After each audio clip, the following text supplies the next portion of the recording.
are here after day one of the RS Fest, and well, Dave, we had a great time today sailing together. But well, let's first explain to the people what RS Fest is. So what we are doing is a festival of sailing. Everyone can join. There is 4 racing classes here. We have the RS Terra class, single-handed youth class. We have the RS Viva class, the double-handed, best sold racing dinghy double-handed in the world. We have the RS Aero, tough competition. I think there's 3 ex-world champions of the last 4 years competing here. And we have the RS 21, so we've been on that boat. There was a great boat. And the funny thing about what's cool about this, I saw one day, was just having all the kids out there, because they always look at, like the 21 is the cool boat. It's got the black sails, it looks good. And them to see that out and to see the kids and be able to pull them onto the boat, that was cool. Just to mix it all together. We took one guy on. I think he had the experience of his life. That was the highlight. Take care. That was the highlight of the day. Picking the kid off the rib, and he was just, he loved being on something bigger and better. And it's quite close racing, huh? The RS 21.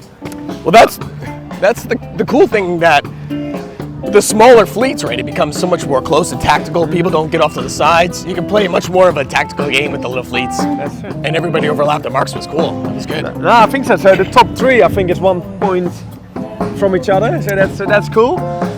That's what happens when a new team together, never sailed. You get better with every race because you figure out what the ropes do, and then you're watching the racing and not the boat. It was cool. It's fun. Got better.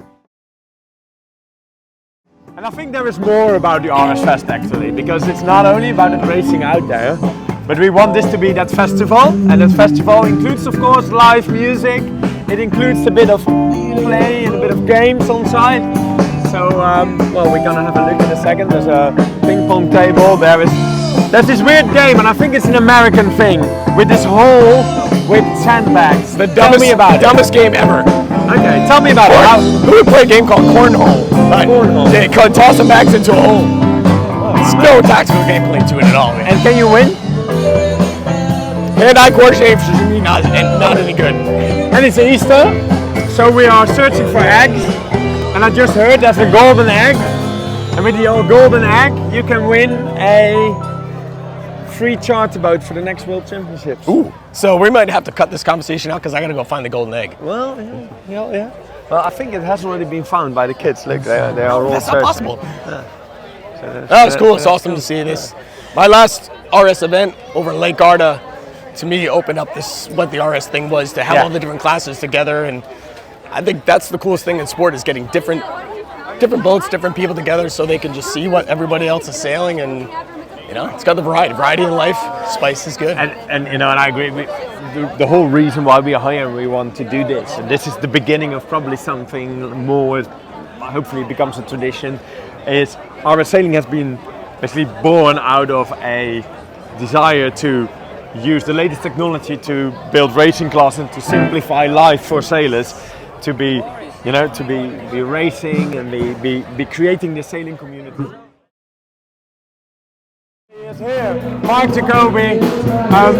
He's one of those RS Aero World Champions that is joining this event, and has been a big part of success of RS. So, I think he was like one of your earliest adopters here in the U.S., right? I mean, I remember absolutely in the early days, him driving around, getting people into the Aeros, helping them, supporting them. That's got how it started. And I think one of those things, the ethos of RS is not only that racing part, but also sharing that knowledge with other sailors. And I think actually a guy like him, who's always been traveling around and telling people how to do it and get them on the water and how to become faster and race better and become more competitive, maybe even over his own results, getting others to win from him. I think that is super important. That's what I would say, is that the most successful fleets, anywhere you go, always have a spark plug.